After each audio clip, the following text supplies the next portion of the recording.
remember when that was the perfect high? No side effects unless you got too dizzy and fell.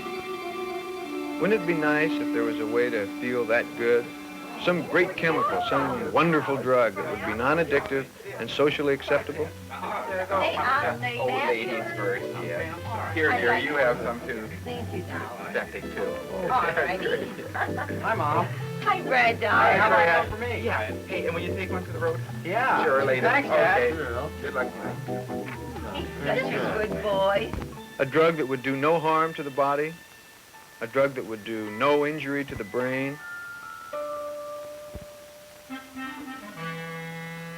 A perfect drug that would do no injury to the nervous system.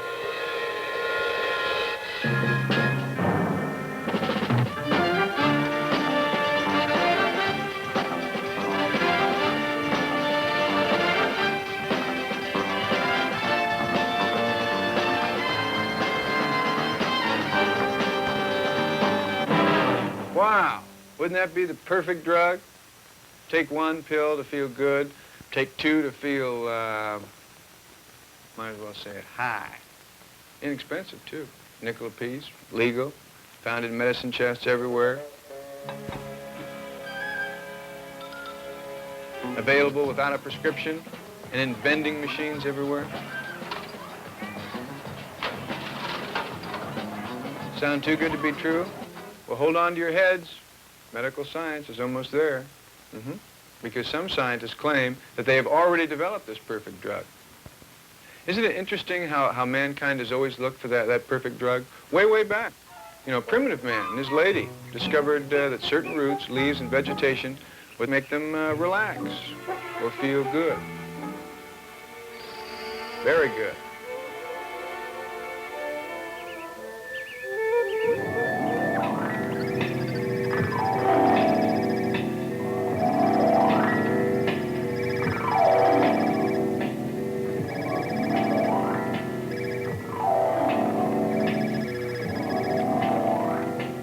Some of our more sophisticated ancestors were able to turn their knowledge about some of nature's hallucinogenic goodies into a very good thing.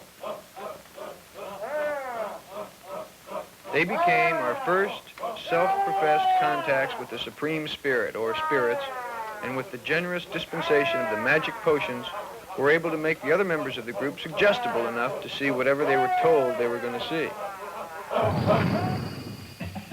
It was especially effective just before a battle, so effective that you just couldn't wait to go out to kill or be killed. On behalf of the spirits, of course. It didn't take long to discover that fermented honey or fruit would also do the trick, the alcohol trick, and he would feel relaxed and very good. And so would she. Alcohol is a liquid? Yeah, but it's also a drug.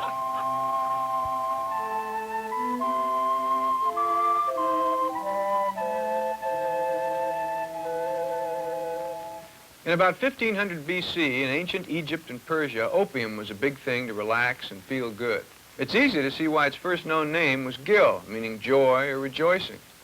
And it was also used as medicine, and its use for both joy and medicine spread to Rome and Greece, where the Greeks named it opium, their word for poppy juice. Are you surprised that opium use didn't originate in China? Well, it only got to China because Arab traders brought it during the 10th century AD. Something that could make so many people relax and feel good could only become big business, and that it did. So big that by the 17th century, England had a world monopoly on the opium market, trading it for tea, silk, and silver with China, which of course produced millions of opium addicts in China and finally made the Chinese government declare all opium trade with England illegal. Believe it or not, England and China went to war about what England felt was an unfair restraint of trade. The war lasted 3 years, and China lost. It didn't take too long for England as the winner to arrange for even greater opium crops in China and the legalization of importing opium from India. And because opium could make millions of Chinese relax and feel good, and Indians relax and feel good, the normal economic development of both countries didn't take place.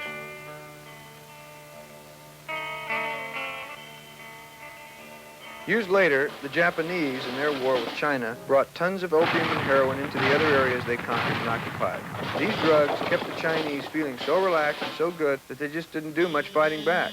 It also provided Japan with a great deal of income they used in their war efforts against China. Anyway, it would take years to tell the story of the political intrigue and bloodshed caused by the juice of this lovely flower, the poppy. The effects of the lovely poppy were also familiar to a Greek called Homer about 3,000 years ago. He tells this story in the Odyssey. It's a drug potent against pain and quarrels and charged with the forgetfulness of all trouble. Whoever drank this opium mingled in the bowl, not one tear would he let fall all day long. Not if mother and father would die, not if a dear son or brother would die before his eyes. I think it'd be safe to say that that's a cool, relaxed, and feeling no pain response, wouldn't you? By the 1800s, opium was in great use in the U.S. and could be found not only in so-called opium dens, but in the medicine chests in some of our nicest, straight homes. However, before the Civil War, pharmacologists had been forced to develop morphine as a medical substitute for opium, which had proven to be extremely addictive. When morphine was used to relieve pain and suffering during the Civil War, it proved to be even more addicting than, you know what, that's right, opium. So, drug scientists, being as cooperative as they are, invented a new drug, one they claimed would not only be non-addictive, but stronger as well. For this drug, they modestly coined the name heroin, in honor of the heroic claims made for this new drug.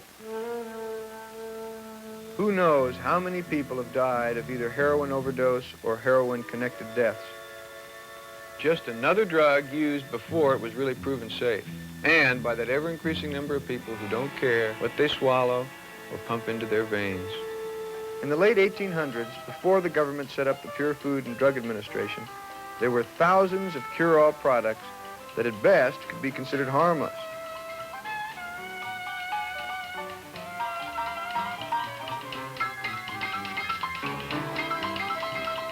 This list included many 80 and 90 proof alcohol medications, as well as opium, morphine, and other drugs. Some of these narcotic-based medications created many addicts, about 1 out of every 400 people, most of them women. Who knows how many people died because they didn't get legitimate medical care instead of merely relief from pain and anxiety. Isn't it strange how mankind is so careless about what kind of junk they'll drop into their bodies? Now, this weird history of drugs takes an even weirder turn. No longer are drugs created for medicinal use, which then becomes diverted and abused by the relax and feel good folks. Now drugs are discovered by the relax and feel good folks first, before doctors. Is he gone? Yes, it is. Come on, give it down. It was discovered that breathing in ether fumes during chemical experiments would make the students high and do silly things. Let me try, Charles. It didn't take long for it to get around that ether was a great kick, and a little sniff would make you relax, and a little more would make you feel good. And you know which of those two possibilities were acted on most. So, in the early 1800s, young people would have ether parties, called at that time ether frolics. Ether, chloroform, and laughing gas parties were also held in many universities in the United States, and even in the very conservative Cambridge University in England. So way back then, about 70 years ago, you heard it said, a smashingly keen disinhibitor of the mind. If you know what I mean. Hear, hear. Yes, it's just a direct road to insight, that's all. It's a great consciousness expander. Sound familiar? Ladies, breathe deeply. Some of the community's straightest citizens held ether, chloroform, or laughing gas parties in their own homes. Again?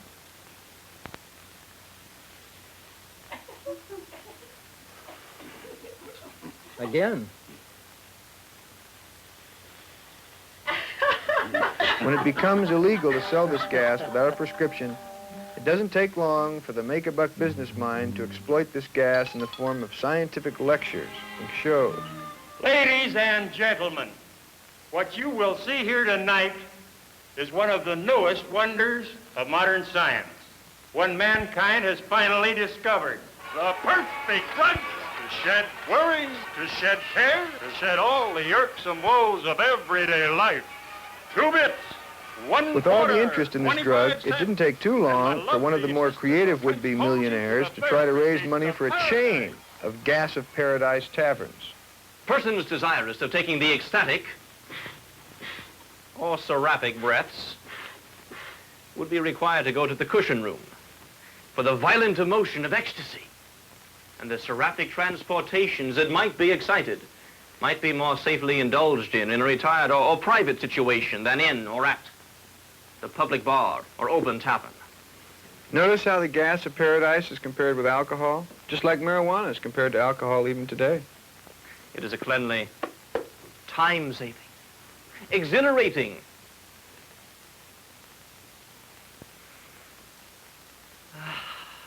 angelizing vapor, whereas spirituous liquors are besotting, brutalizing, devil-inspiring draughts, which in the end clog the ideas. In an 1808 caricature, this man says, "The world's a dirty planet. I no longer care to man it." sounds like the original version of tune in, turn on, drop out. Wow, that seems like so long ago, doesn't it? Which may be why it took until 1846, almost 40 years, for doctors to use ether as an anesthetic. And until 1868 for nitrous oxide, also called laughing gas, to be used as an anesthetic by dentists. Kind of makes you wonder about necessity really being the mother of invention. If it took all that time to use the ether and nitrous oxide to eliminate pain, hey, can you imagine a tooth extraction then without a painkiller? Or operations and amputations without painkillers? While down the road a piece, people laugh it up on ether or laughing gas? Meanwhile, back at the labs, other drugs are being discovered and created. Drugs that are to be used in the practice of medicine only.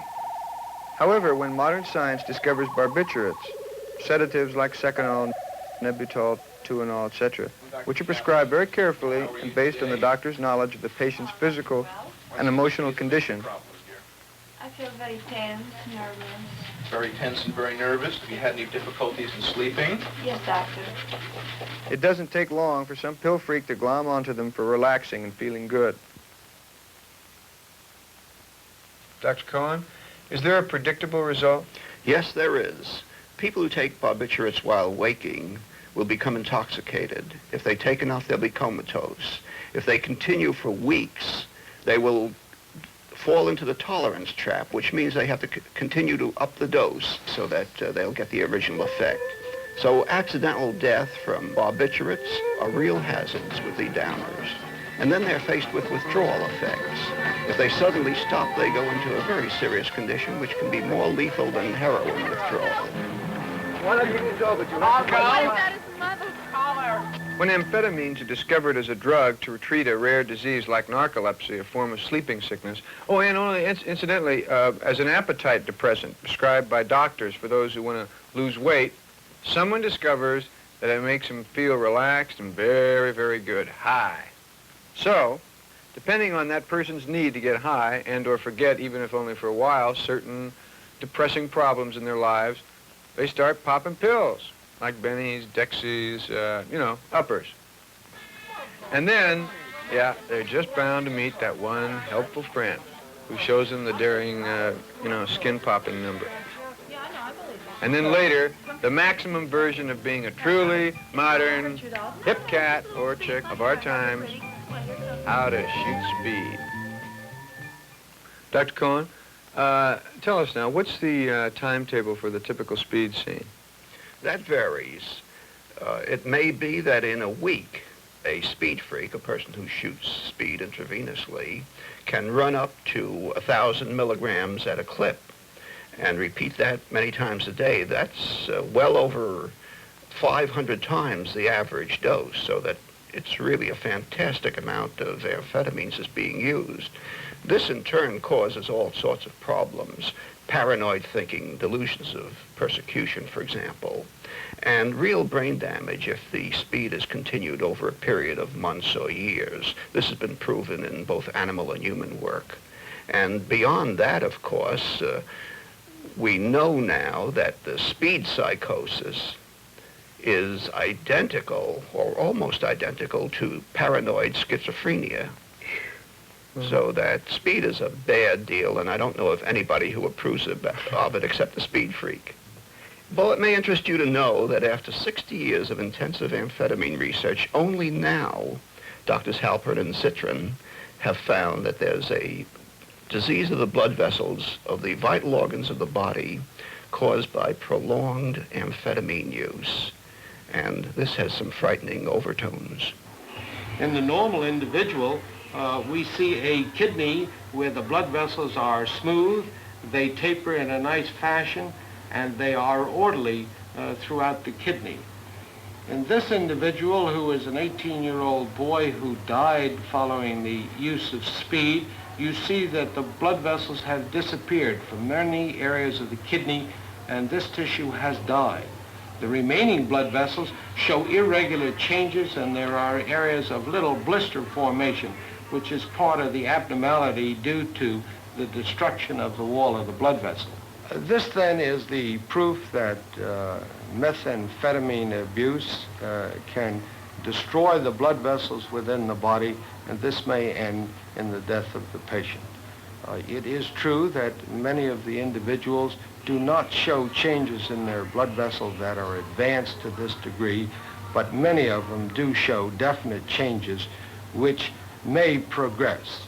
It would then seem important that if the individual release themselves from the abuse of a drug such as speed, that they can then regain normal health. Now, us modern citizens, we think we've come upon something really new. Well, the Chinese were into smoking grass about 5,000 years ago, yeah. And hundreds and thousands of years before the Chinese, grazing animals were eating the old weed.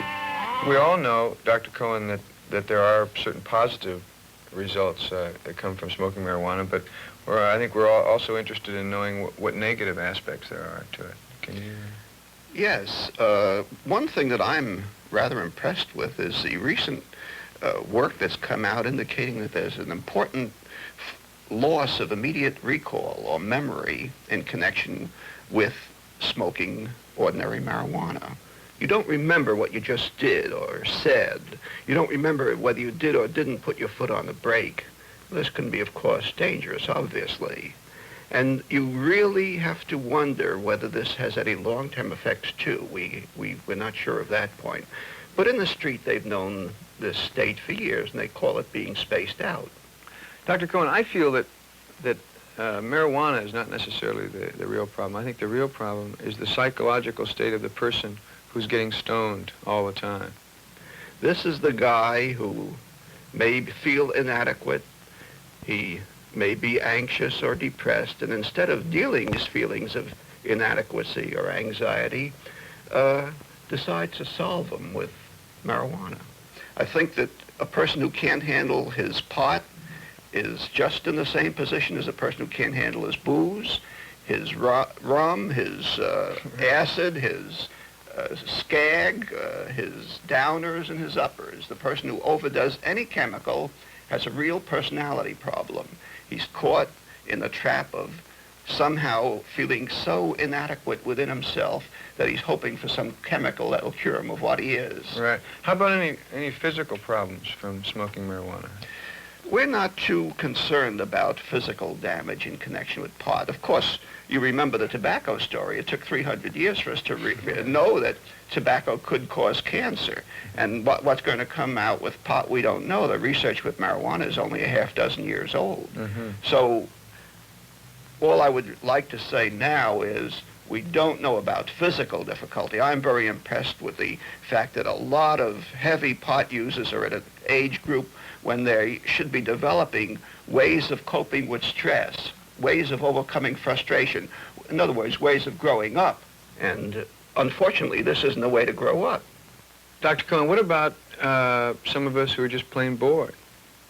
Yes, well, people who can't enjoy what's going on inside their head, or who can't find activities that are interesting and worthwhile outside of them. These are people who are bored and who readily get involved with drugs for that reason. They have difficulty enjoying, difficulty relating with other people. These are things that they feel very uneasy about and try to correct with a chemical. And of course, the chemical doesn't ever do it, really.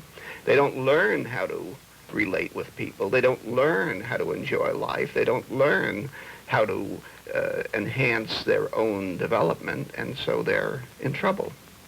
In the relax and feel good department, psychedelicatessen can be found one drug that makes marijuana seem like a little old feeble weed.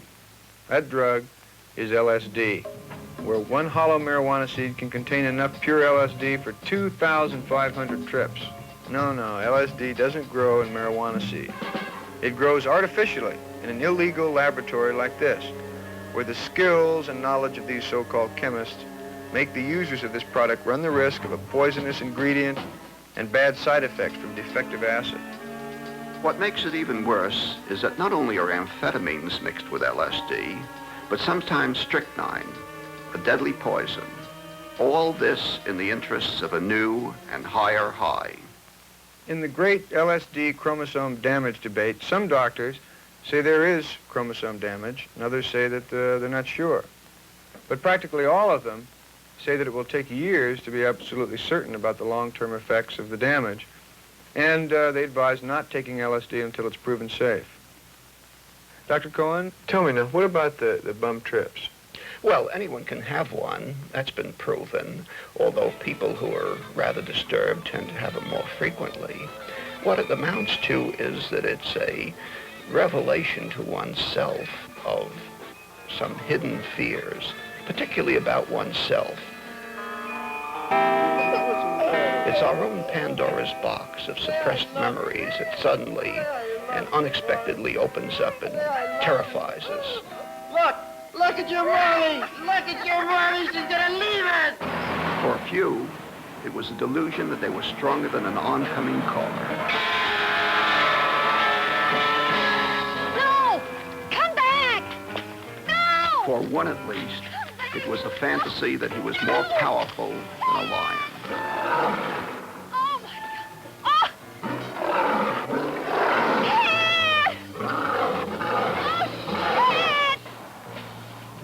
Bum trips have been known to flip you into a depression or a psychosis, possibly resulting in suicide.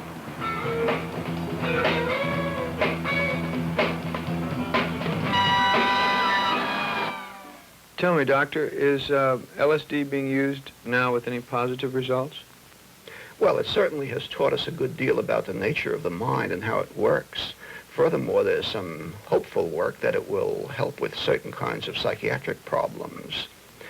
For example, infantile autism, which is a form of childhood schizophrenia, may be helped by LSD. And then we've been doing some research in which we're trying to make people who are dying and know they're dying, usually a painful death of cancer, to make them accept their death more readily than they do. This is the sort of thing that LSD might hopefully be used for someday in the future. Let's get back to our perfect drug, the one that costs a nickel, is non-addictive and legal. Legal for adults and for youngsters 12 years and older. What would life be like? Let's start with 12-year-olds. Problem with a bully?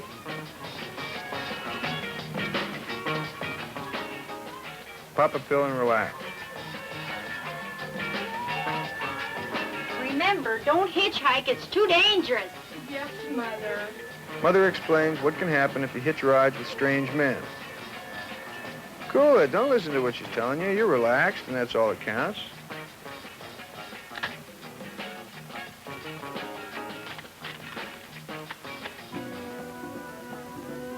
Can't get along with your brother? You won't have to work it out. Take a pill.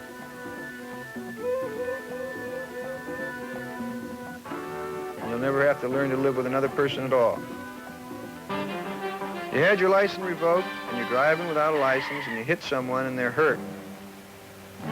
Don't worry about it. Take a pill and take off. By the time you get home, you'll be completely relaxed. You connect the best earphones money can buy to your television set to see the pretty colors, and the whole idea backfires. Relax. Take a pill. Watch the pretty colored spots floating in the air. The British, instead of Have a tough teacher, one who expects you to actually learn in her class? Relax. I'm giving you an F. So what if you repeat this class during summer vacation? And your girlfriend wins your best boyfriend away? Relax, time for another pill or two.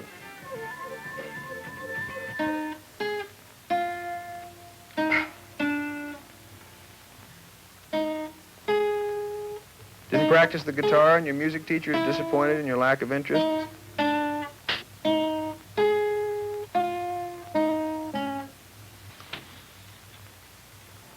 Take a pill.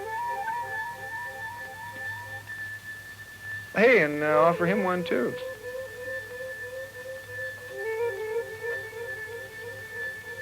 Have the lead in the school play, and the lines have been changed if you're worried about learning them? Pop 2 pills, and don't worry. They changed your lines, not you.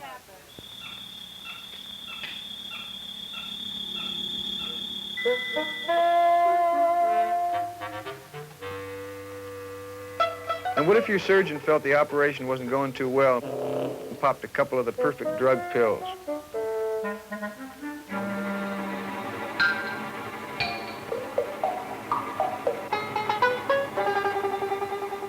Newspaper and the news commentator. Donna. And what if your teachers popped pills when the class wasn't too attentive or prepared?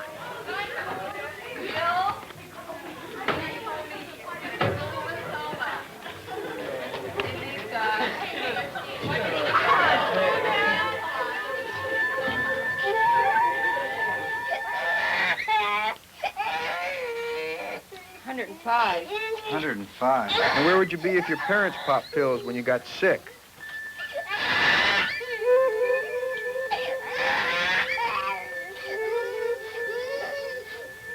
Or popped a pill during an emergency or in any kind of trouble? Joey, what are you doing? Why are you playing in the poison? You know you shouldn't be in there. And what will happen if this generation grows up to be our future government and pops pills every time it is faced with the same old national and international problems that we haven't solved today? In case you haven't got the point, what if no one really wanted to work at jobs that were boring or frustrating or dangerous or very unpleasant?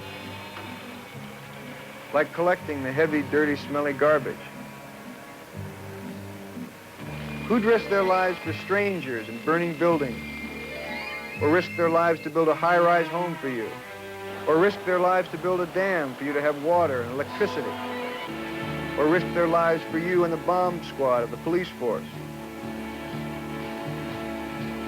And with that perfect pill to fight boredom, fatigue, and discouragement, how many people would finish the demanding studies of a doctor, a physicist, a teacher, a conductor, a psychiatrist, or an astronaut? By now, it must be obvious that the answer to what bugs the world is not a perfect drug. As a matter of fact, the more perfect the drug, the greater our problems and the longer they'd last. Which brings us to some of our less than perfect drugs like marijuana, peyote, LSD, psilocybin, DMT, STP, and the amphetamines. Like the so-called perfect drug, they also don't create a physical dependency or addiction. But like the so-called perfect drug, they do exactly the same thing when they take you out of it. So you don't feel the need to cope with the problems of living. And the result of not coping with problems? Well, it can produce an immature 50-year-old, providing there's enough air, water, and food to go around at the time. Wouldn't it be sad if the idealism and the intelligence of our next generation would be canceled out by getting hung up on marijuana? Or by this chemist? This loaded syringe? Or these pretty colored pills? Far-fetched or not, if there were that perfect drug where all you'd need to do would be to relax and feel good, mankind would probably stop developing. Because there'd be no urgent need to think or solve problems. And like the dinosaur, who was so big and strong that he didn't really need to use his brain to survive, that brain didn't develop. And other animals whose brains did took over. And the dinosaur, he ended up in a museum. Now, wouldn't it be weird if mankind took that same route? I mean, that is, if he didn't kill himself with wars and destroying his planet, if mankind just kept developing and popping better and more perfect pills when things got too much for him. So, when the hardy cockroaches, who have been around for millions and millions of years before and after the dinosaur took over, they'd go to a museum, and man, the good old Homo sapiens, he'd be there, still smiling, but in a glass case, just like the extinct dinosaur. The perfect drug is on its way. Are you ready for it?